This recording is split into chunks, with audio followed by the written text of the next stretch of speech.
আসসালামু আলাইকুম রহমতুল্লাহ। সম্মানিত ভিউয়ার্স, আল্লাহর এই দুনিয়ায় যে যেখান থেকে আজকের এই ভিডিওটি দেখতেছেন সবাইকে জানাই আন্তরিক শুভেচ্ছা এবং আজকের এই ভিডিওতে সবাইকে স্বাগত। তো গুরুত্বপূর্ণ একটি তথ্য আপনাদের সাথে এখানে শেয়ার করছি। সেটা হচ্ছে যে চ্যাট জিপিটিকে যেসব তথ্য দিয়ে বিপদে পড়ছেন। তো আমরা অনেকে চ্যাট জিপিটি ব্যবহার করি, কিন্তু আমাদের চ্যাট জিপিটি ব্যবহারের মধ্যে সতর্কতাও রয়েছে। তো চলুন আমরা বিস্তারিত জেনে নেই।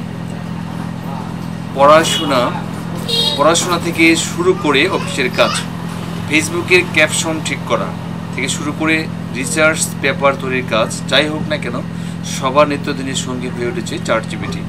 এখন শুধু প্রশ্নের উত্তর দেওয়াতেই সীমাবদ্ধ নয়, গবেষণা থেকে শুরু করে সব তথ্য পাওয়া যায় কৃত্রিম বুদ্ধিমত্তা ভিত্তিক এই রোবটের কাছে।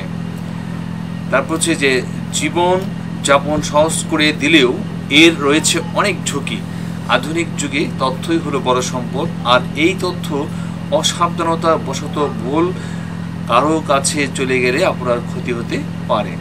তাই জেনে নেওয়া যাক এমন কিছু বিষয় সম্পর্কে যেগুলো কৃত্রিম বুদ্ধিমত্তা ভিত্তিক চ্যাটবোর্ডের সঙ্গে শেয়ার করা উচিত নয়। ব্যক্তিগত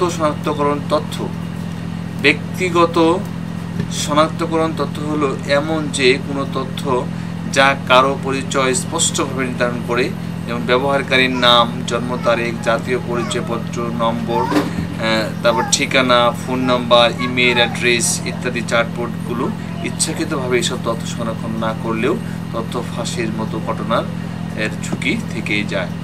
ব্যাংকিং তথ্য, নিজের ক্রেডিট কার্ড নম্বর বা ব্যাংক অ্যাকাউন্টের খুঁটিনাটি, মোবাইল ব্যাংকিং সম্পর্কিত যে কোনো তথ্য চ্যাট জিপিটির মতো প্ল্যাটফর্মে ব্যবহার করাটা বেশ বিপজ্জনক।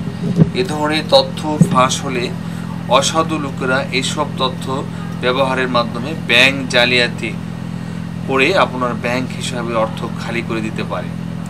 যে কোনো পাসওয়ার্ড চ্যাটবোর্ডকে এ ধরনের তথ্য দিলে তা হ্যাক বা অবৈধ প্রবেশের জন্য সুযোগ করে দেয়। তাই প্রতিটি অনলাইন অ্যাকাউন্টের জন্য আলাদা ও শক্তিশালী পাসওয়ার্ড ব্যবহার করা উচিত। এক্ষেত্রে 2 ফ্যাক্টর অথেন্টিকেশন চালু রাখাও বাঞ্ছনীয়।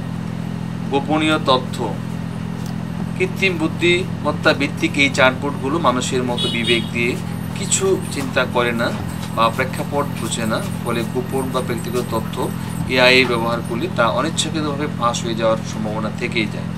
তারপর হচ্ছে বুদ্ধিভিত্তিক সম্পত্তি, সেটা হচ্ছে যে বর্তমানে চ্যাট জিপিটি গুরুত্বপূর্ণ বিষয় হয়ে দাঁড়িয়েছে। অনেকেই নিজের উদ্ভাবনী ধারণা, ব্যবসায়িক পরিকল্পনা, কোডিং, ডিজাইন, আর্টওয়ার্কের মতো মেধা সম্পদ চ্যাট জিপিটির সঙ্গে শেয়ার করেন।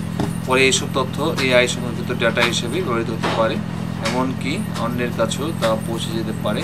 তাই নিজের মস্তিষ্ক প্রসূত কোনো ধরনের উদ্ভাবনী ধারণা বা পরিকল্পনা অথবা সত্ত্বাধিকারযুক্ত কন্টেন্ট এআই চ্যাটবোর্ডকে না দেওয়াই ভালো।